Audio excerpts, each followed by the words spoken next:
Hey everybody, welcome back to another episode of Samp&Chance Boxing. I am your host, Bobby Sampson. As you can see, it's not Mr. Chance Michael sitting beside me. We have contender, future world champion, Mr. Lucus Bahdi joining us on the show, coming off an amazing victory a couple of weeks ago on the MVP card in Orlando, beating former world champion Roger Gutierrez, 12-round decision.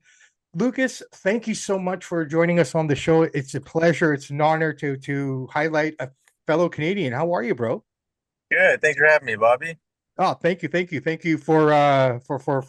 taking the time out of your schedule and finding the time to join us, man. It means a lot. It's an honor and a privilege. Lucas, I start with everything a little. I try to do things a little different. So, it's not the typical question of like, tell us about yourself. So I'm going to ask you it this way. Who is Lucas Bahdi? Who is Lucas Bahdi? Who is Lucas Bahdi? He's a lightweight boxer, a family man. Uh, yeah, a guy that just enjoys life. That's awesome, man. I can tell by your smile that you're really happy and content in the place that you're in right now. Lucas, tell me, did boxing find you or did you find boxing? Good question. I think uh, I think boxing found me. I think Okay. boxing found me. I mean, I always wanted to learn how to fight. That was just I was just instilled in me. I was born that way. I just loved the competition. And yeah, I always asked my dad to bring me to the boxing gym, bring me to the boxing gym. And it wasn't until I was about 13 or 14 is when I really started boxing. But Okay. yeah, I guess it found me. Awesome. Awesome. How did it find you though? Was it something you saw on television? Like what was that trigger for you? Do you remember? Like, Um, hmm, you know what? I just knew that there was there was there was uh, uh there was guys I knew that were boxing, and they were really good fighters, and that was it. That was I wanted to be a good fighter. I wanted to be the toughest guy on the playground. fair enough, fair enough. So on the playground, did you show your skills, or were you more just waiting till we got into the training, or have you just been that guy? Once I actually started boxing, I didn't fight it. I didn't fight outside of boxing. You know what I mean? Yeah, no, 100%. Before I started, I was always looking for a fight. Whether I was playing, any sport, I was looking for a fight. Once I started boxing, that kind of went away. Okay, awesome, awesome. So was boxing always the one, or were there other disciplines that you were looking at? Or, like I know just based on the time frame of your career and you growing up and stuff, MMA was very, very, prominent at the time with GSP and whatnot. Did any of that play an influence, or was it always boxing for you? Just boxing. Just boxing, eh? Okay. Yeah. Awesome, awesome. So you're three-time national Canadian champion. Congratulations. The Olympic dream didn't happen. Just out of curiosity, want to indulge too much on it. What happened with the Olympic program, if you don't mind talking about it? Uh, due to politics, I won't mention any Yeah, names. Daniel Trepanier, yeah. the coach there, Hmm. he, he wasn't a good guy, and he wasn't fair to the athletes. Okay. So in that, I almost like to think, okay, you had a pretty stellar amateur career, three-time champion, national champion. I almost get the sense, and correct me if I'm wrong, was this the first time that you kind of felt some kind of roadblocks in your career with the Olympic program? And if so, what did you do to motivate yourself to get past that? I think that's the important question here. Not so much what happened there, but what you used out of that situation to create what we see here today. Because I figure everything we ever do, good or bad, leads up to the moment that we're in right now. So, taking that experience, not having it work out the way you were hoping with the accolades and everything else, what did Lucas do to kind of, motivate himself to take himself to the next level? Well, you know what? It was always, you know, part of my plans to turn professional. Sure, I did want the Olympic background sure. beforehand, just to give me that boost, that quick start to the pro game. But you know what? It's just mindset. It gave me, the right mindset. Things don't go your way. You just got to keep pushing forward, right? Absolutely, absolutely. And your family, how much of an influence did they have in your decision making and keeping you on the right track?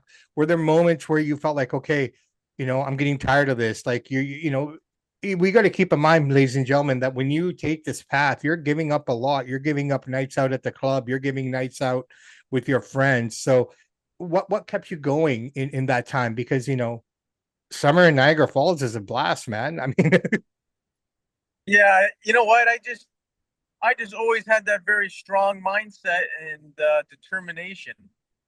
I'm very determined. If I want something, I'll work as hard as I can. I'll do anything, in my control to accomplish it.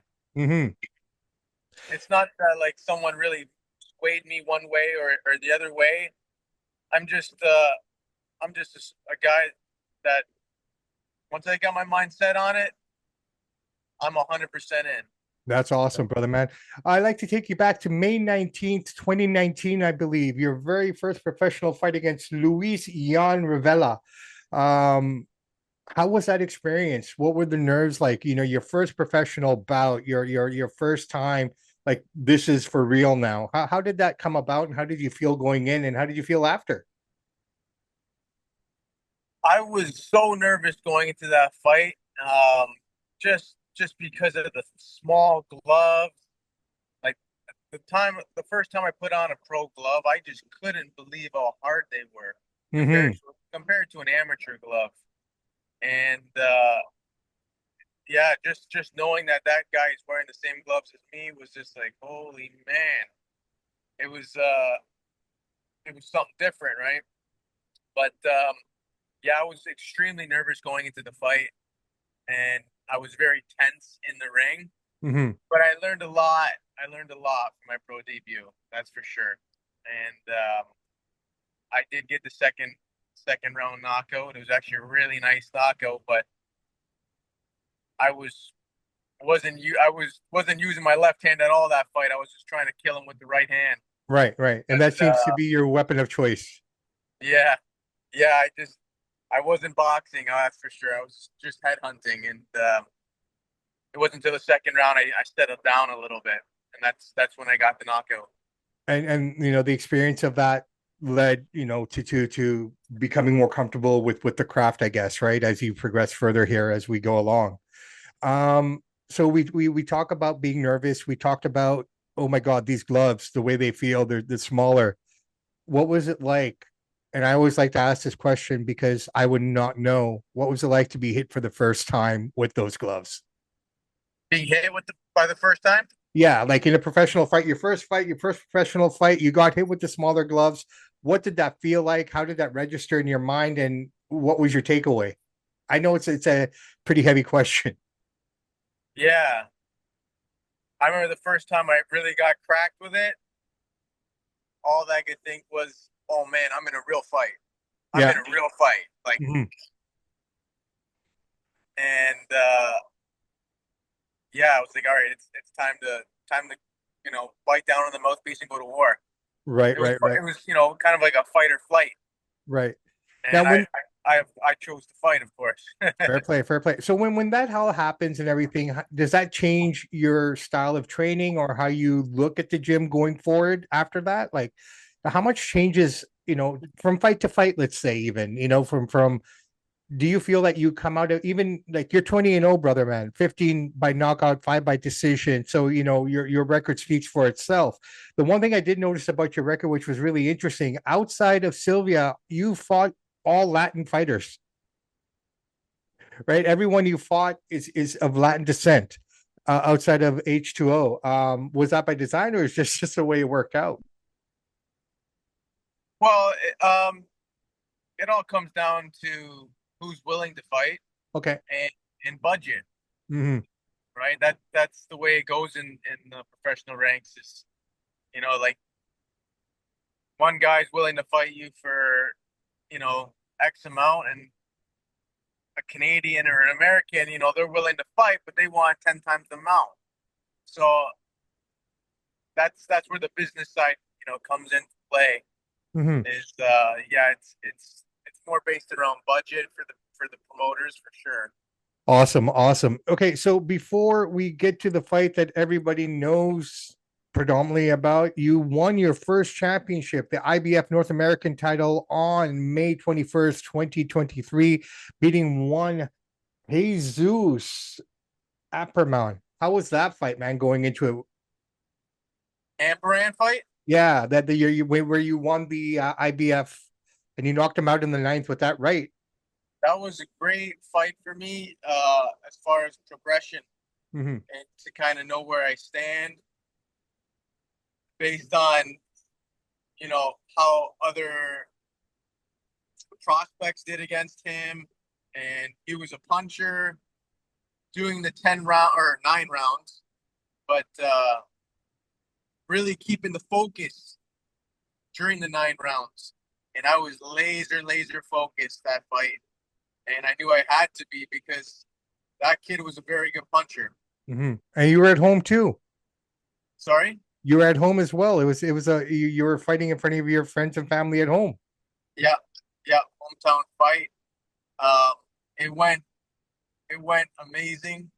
As far as my performance, I performed very well. I stuck to the game plan, and yeah, the the best part about my performance was my focus, That's awesome, man.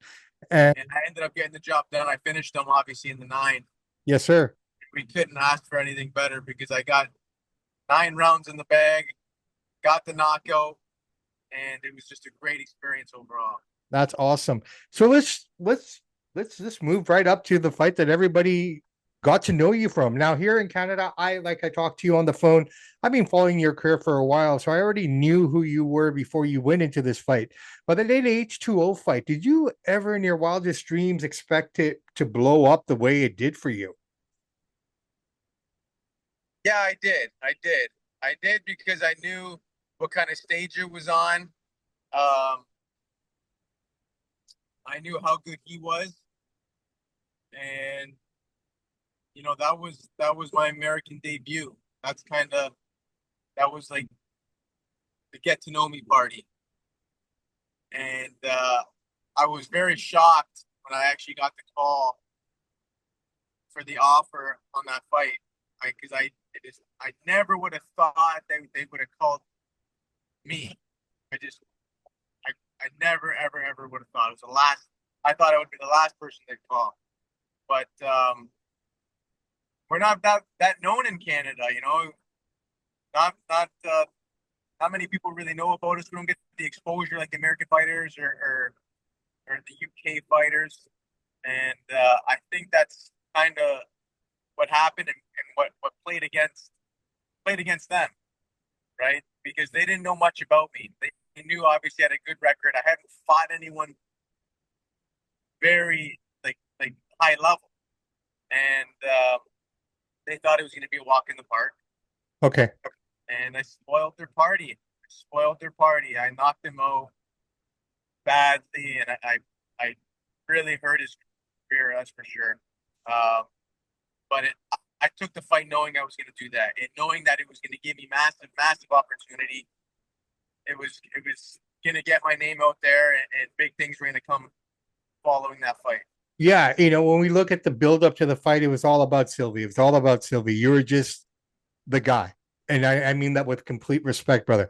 You know what I mean? Just the way they were promoting the fight, the way they were doing it. And even throughout the fight, listening to it, Sylvie this, Sylvie this, Sylvie this. And do you feel, though, to be completely fair, like you were on the other side of the judges' cards until that knockout? Do you feel you were having your best performance up until that knockout? Is that a fair question? No, actually, I was having an awful performance Okay. outside of the knockout. Yeah. Um, I was just trying to push the action too much. I was like really because I knew I was the only chance I got of beating this guy. I wasn't going to beat him on the scorecards. They were going to rip me off even if I did beat him. Hmm. I knew I really had to knock this kid out. So I Okay. was really trying to force the issue, trying to force the action, and I was just walking in counters. I wasn't like fighting smart. I was just Sure. fighting. Let's go get this kid. Let's go get this kid. Like, and I took all his best shots. Um, and I knew it was second half I was going to get him. But if I were to go back in time, I think I would have been a little more methodical early on in that fight. Maybe not. I would have took less punches. That's for sure. No, for And I sure, for sure. yeah, but I was so like so eager to just get to him. Right. And he's a fantastic boxer, and he was catching me on counter punches and everything like that. Okay, okay, fantastic. So when all that happened, then the whirlwind started. Everything started happening. When you go back to the gym to kind of settle down, what did you take away from that fight in terms of what you need to work on and to become better? Is it hard? I guess a two part. Like, what did you have to focus on, and what did you focus on? And when you are undefeated, what do you look at in terms of improvement, or do you just take the fight at hand and see what you can do better next time and how what you need to do better? There was a ton of learning experiences from that fight. I mean, not to note, it was my first time fighting on a big stage like that. It was a full house of 17,000 people there. I'm used to fighting, in front of 1,000 people back then. It was something new for me, right? Yeah, Um, all the cameras following you around all week, you know, that was new. That yeah. was new for me. I wasn't used to it. But yeah, just there was so much, obviously, technically and tactically that I learned from the fight. That I mean, if you watch the fights after that, every single fight, I'm progressing. I'm getting better, Absolutely. gaining more experience, and that's what these fights are for. No, 100%. All right. That being said, and that was amazing. Knockout of the year. Fantastic. Congratulations on all of it. You had two more fights after that. Then you just recently fought former world champion Roger Gutierrez, your first 12-round fight as well. How did you feel going into the 11th and 12th? To be honest, just from a visual, it looked like you were a little bit tired. But is that the case, or was it just like, because that's a new experience as well. You've not done 12 yet at that point. So how was that mindset going into it? You had a beautiful fight, man. Absolutely. You know what? It was yeah, new territory for me again. But usually, I don't think I was like that fatigued in the fight. Sure. Um, because I wasn't counting the rounds as I was going. Right. Like sometimes, I'll look, I'll be like, what round is it? What round is it? I wasn't I wasn't keeping track of the rounds. So it went by, you know, I wouldn't say quick, but I wasn't like eager to find out, oh man, what round is it? I'm dead tired. I was just listening to my coach, trying to take in everything he says. Hmm. And because I trust everything he says, it's right. So I've tried to just really focus on him while I'm in the corner. Right. Um, yeah, and like I said, I wasn't really paying attention to what round it was. When I realized it was like the 11th, 12th round, I still had gas in the tank, so I wasn't worried. And you had the 110-8 round as well. You got him down there. Talk me through that moment, man. When you finally got him down, does that change the game plan, or did you stay disciplined and stick to what you knew you had to do to carry on? And Roger, was he, former world champion? Would you say he was the toughest you've been in the ring with? Yeah, for sure. I mean, I knew he was going to be a really tough opponent, a really tough guy to knock out. Um, Honestly, after I knocked him out, that round I knocked him. Sorry, after Knocked I him knocked down. him down, the Yeah, round I knocked him down in, he was having a good round. absolutely. He was starting to open up. Yeah. And that's what I needed him to do to get the knockdown. I needed him to open up. Hmm. That's why I got him. After that, he was he was a little more hesitant. I don't know if that's the right word, but he didn't come at me the way he was. Right. And he's a vet. He's a veteran in the game. He knows how to survive. He played it, I want to say, on the safe side, and that's why I couldn't get that finish like I wanted to. He Sure. was he was more in just kind of a survival mode. That's But awesome, man.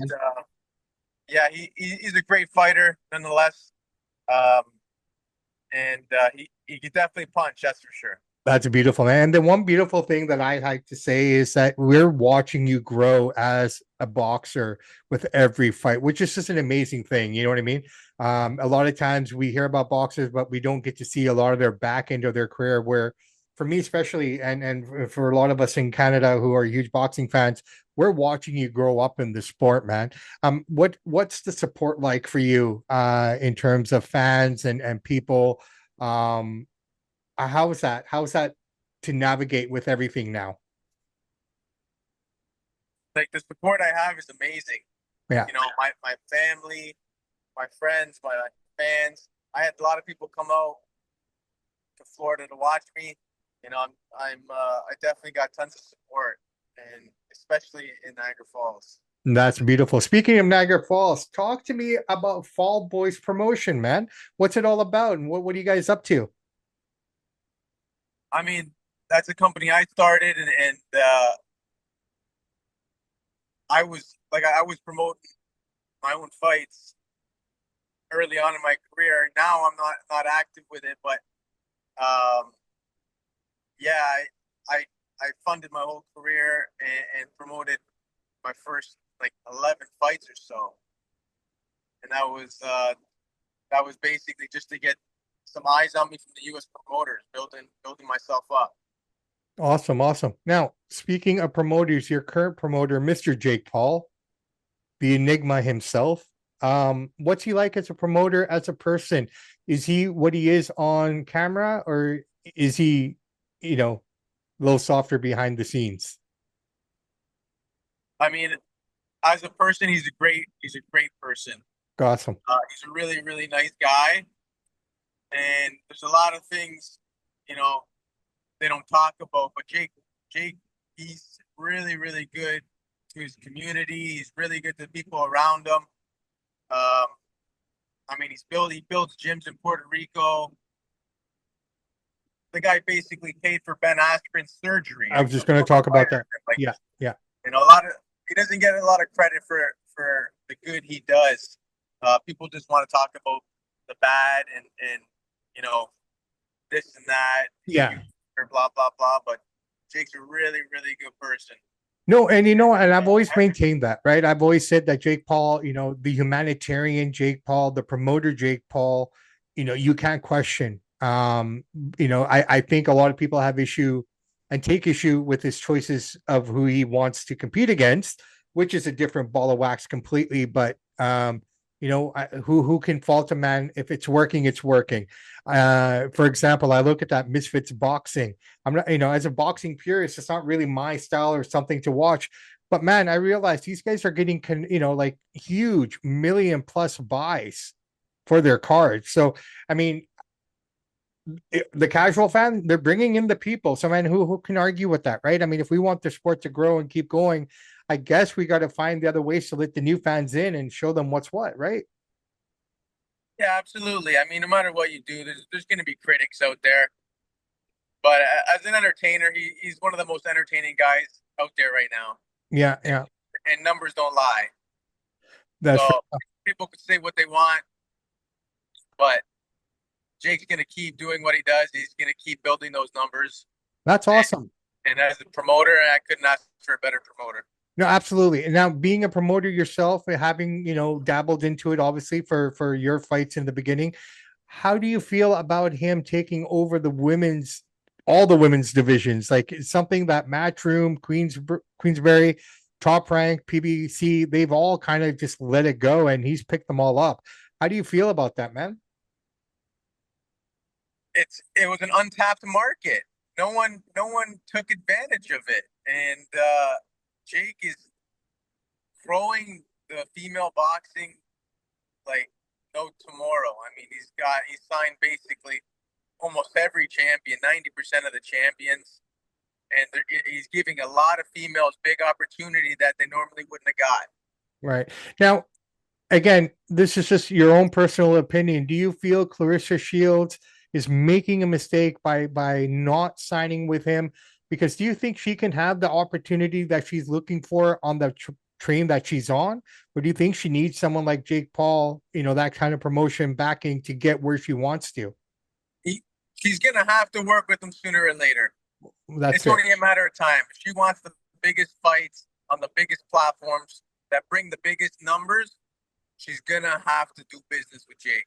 Well, There's no doubt about it. I look at Clarissa, and I'm not taking anything away from her. She's an amazing fighter, but the classes that she's representing, there's no one there, man. Honestly, in my opinion, she really doesn't have anyone to fight. Like, I mean, middleweight to heavyweight, it kind of reminds me of 1989 when women's boxing first merged with Christy Martin and Layla Ali. There really wasn't anyone to fight for the girls. You got to get down to about maybe 154 and down is where all the competition is. So do you think that she's losing out here with the lack of competition? Because everyone that they're putting up in front of her doesn't really have any elk or skill. No disrespect to those girls stepping into the ring. So, what do you think she needs to do to kind of get better competition? Does she need a promoter like that? Yeah, I mean, I agree with what you're saying. Like, there's really no big names in the divisions that she's been fighting in, but uh, she did amazing at the what she started fighting at 160 roughly. Yeah, yeah, yeah, Like she conquered all those divisions, and then she moved up as it went on.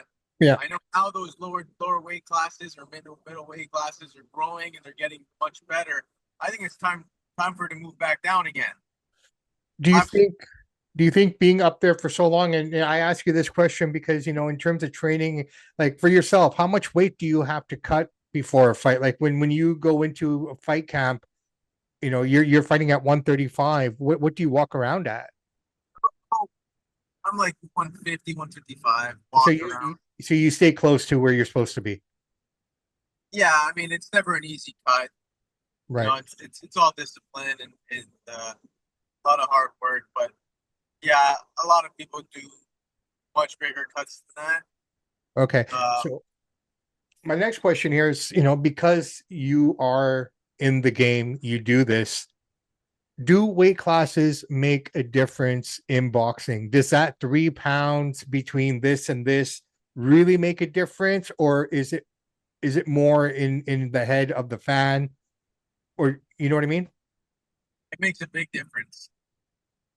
Makes a Uh, big difference. 5 pounds is more than you'd think. And like I know just from just sparring guys, at a weight class bigger or a weight class lighter, you notice the difference. Absolutely, absolutely. If I feel like if I'm fighting a 140 or 147, like there's a noticeably different like feeling to get hit by a guy and even his punch resistance. They take punches a lot better being at a heavier weight. Um, yeah, I definitely think it's a big factor. So just to clarify, going up in weight doesn't necessarily translate in more power. Is that right or wrong? I mean, it all depends on your weight cut and how you hydrate. If you hydrated properly and Sure, this and that, right? I mean, if you're sure. going into a fight weak because you didn't do things properly, that's one thing. But I think everyone's different. I think everyone's different, and that's kind of like an individual. Right question. on. Okay, no, fair play, fair play. Speaking of that, because this segues into what we have coming up. We're pretty. I call this the lull days of boxing in between. Get through the fall, the end of the summer, sort of a deal. So the big next one coming up, September 13th, Canelo versus Crawford. Talking about weight classes, Crawford doesn't have to cut weight; he's going up in weight. Um, no, I'm not looking for a prediction or anything, but how do you see this fight, man? Where's your head on it? It's an unbelievable fight. Um, I mean, Crawford typically he was he was doing big cuts to get down to 147, so he's naturally a bigger guy. And Canelo wasn't doing big cuts at all, to fight at 168 or 160. So I don't think there's that much of a size difference. However, Canelo's used to being in the ring with bigger guys, and Right. Crawford's probably not. Right. Um, and he's obviously proven that you know, he could compete with anyone at Sure. 160 to 175. Sure. Sure. So that being said, um, I don't know if that's going to play a factor in Crawford's game, just being the smaller guy. But skill wise, I mean, Crawford could obviously handle himself with anyone. So it's going to be a very interesting fight. I think the real fight will start after round 6, and that's when we'll kind of know, which way the fight's going. Okay. Okay. Yeah. So The weight difference is going to really come to an effect. it will come in effect now. As a boxer yourself, I asked this question because Crawford hasn't fought in a while, right? I mean, he's had a lot of time to prepare for this fight, gain his weight, get acclimated to the weight and terms like that. But until he actually gets in the ring and competes, I get training, it has its benefits, but how much of that actually translate to when you actually get into the ring? Like you can train and train and train, right? But take as many reps. But until you're actually out there competing, is that when we see if it works or not? Yeah, I mean, a lot of it has to do with mindset. The mindset you got going into it. Now, do you think Crawford needs to start fast because he's notoriously known as the slow starter? And in my opinion, I feel that he's probably never felt power like Canelo's before, right? And most guys who get that body shot that first time, we saw that with Charlo, we saw that with his last fight. As soon as they take that body shot, they start running away. Do you think that's something that Crawford has to think about here? Yeah, absolutely, absolutely. I think they're both slow starters naturally. Um, so I think if Crawford could take advantage of that and bank some early rounds, that'd be to his benefit. Although Canelo is one of those guys. Every round he steps it up a notch, steps it up a notch every round. Right. So if you're gonna try to bank early rounds, you don't want to exert yourself too much because the later it goes, the harder he's coming. 100%, 100%. So, not to put you on the spot, but I think we're close enough to fight time now. Who do you got? Who is Lucas Bahdi's pick for Canelo Crawford? If you're comfortable in sharing. It's not about sharing; it's about deciding. Yeah. I think Crawford, but I don't know, man. I really love both fighters. I just think Crawford is a little more hungrier at the point of his career and the point of Canelo's career. Canelo doesn't have the hunger he used to, and I think that is going to play a major factor in this fight. Okay, fair enough, man. Fair enough. So you see Crawford by decision, knockout, or you just saying Crawford? I think it's going to be a decision. I don't think anyone's knocking anyone out here. They Okay. both got fantastic chins. Yeah. They're both in amazing shape. Yeah. They both have tons of experience. Yes. Yeah, I think it's going to be a chess match. I think there's going to be some big punches landed, but they're both going to take them well. Yeah, me personally, I think all the pressure. I'm going to make my prediction next week on our prediction show, so I'm not going to give too much away here. But when I look at it, I think more of the pressure is on Canelo because he's actually the one at the higher weight class. Where normally him going up is the one, like it would be the pressure on Bivol, it would have been the pressure on Kovalev because they're the heavier guys.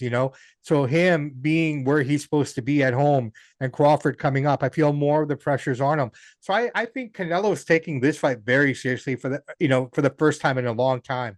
But that being said, we'll make our predictions next week.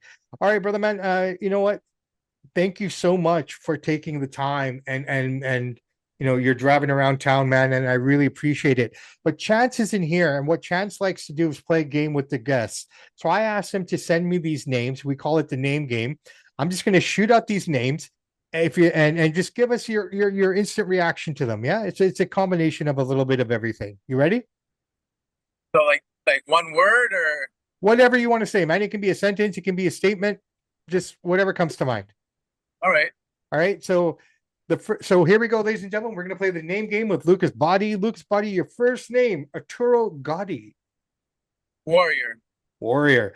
Jean Pascal. Jean Pascal, Yeah. a tremendous athlete. Fantastic. Alexander Usyk. Dancing man Usyk, with the bad back. he's the greatest of all time right now in my books. Generational or of all time? Definitely generational. Of all time, it's a really tough to say or really put someone in that category, but I think he's there. Okay. And we just talked about this man, Canelo. Canelo, Hmm. definitely the greatest Mexican of all time. There you go. There you go. And finally, Terrence Crawford. Terrence Crawford. Yeah. I don't know if he's one of the greatest. Uh, definitely I would say he's a top five. Top Uh, five. He got the killer instinct, and he's a phenomenal boxer. Yeah, no, absolutely, absolutely, and a really nice guy too. Got to meet him a couple of times in Vegas. Super, super friendly, super. Obviously, there's 10,000 people who want to, get close to him when he's outside. But I have to say, he did give me a good 5 minutes of his time. So thank you, Terrence Crawford. You probably don't remember me, but you showed yourself to be a great human being. So thank you for that. Okay, so before we end here, not to put you on the spot, but brother, what is Lucas Body's message to the world? To the world, To the world, man. If people are listening to you, Lucas Body, and the world has your ear, or you have the world's ear, what would you tell the world, man? What's your advice to the world? well, I want to inspire. I want to inspire. So everything has to do with mindset. Set your mind onto something. Think positive. Always be positive and be good to people around you. That's beautiful, Lucas. All right. So let's squash some rumors here, man. I mean, let's do this first before anyone else, because I'm talking to you directly. When we talked at the end of the summer here, everyone was saying Schofield, Schofield, Schofield. So can you just shed some light on this situation? Give us a little something if you can. Is that the next fight for you? Is that what's going on? I hope so. We're trying to make that happen. Okay, okay, because he is talking to people and saying that is pretty much done. So that's why I wanted to talk to you directly to see if he's jumping the gun or we're just asking too much here. Yeah, I hope he's right. I hope he's right in that it almost is pretty much done. Okay, fantastic. I want the fight. And if so, is this something that we're looking at against Tank's card, possibly on the undercard? I don't think so. No? Okay, okay, I okay. don't think so, but I'm not 100% sure about it. That's awesome. Lucas, again, thank you so much, brother. I really, really appreciate you taking the time to come and talk to me and share your life history, your ambition, your dreams. I think there's a lot that kids of our communities can take out of this. And if people want to come and train, do you guys have a gym? Is there a place that people can come and check you guys out, or is it more of a closed gym? Um, and West End Gym, and everybody's welcome. The West At End Gym. West End Gym in Etobicoke. West End Awesome. Athletic Club, the best gym around. Awesome. Awesome. All right, Lucas, thank you so much, brother man. Please drive safe. Keep your eyes on the road. Can't wait to see you fight again. And I can't wait to get you back on the show, man. Yeah, I appreciate you having me, Bob. It was great to talk to you. That's awesome, brother man. Next time, let's talk about some more stuff. And, we can talk about, maybe we can get you back on after the Canelo fight just to talk about it and, get your opinions on it. Absolutely. That'd be Absolutely. amazing, brother man. All right, bro. Take care of yourself. Thank you so much. Ladies and gentlemen, I'm Bobby Sampson. This is Lucas Bahdi, future world champion. Yes, yes, yes. I have so much more that I want to talk to him about, but we're going to save it for the next time because there will be a next time. Guys and gals, remember, just like Lucas said, without hard work, dedication, and believing in yourself, nothing matters. So forget the people who are telling you can't, because those who are telling you can are the ones that can and don't want anyone else to succeed. Bobby Sampson, Lucus Bahdi are out.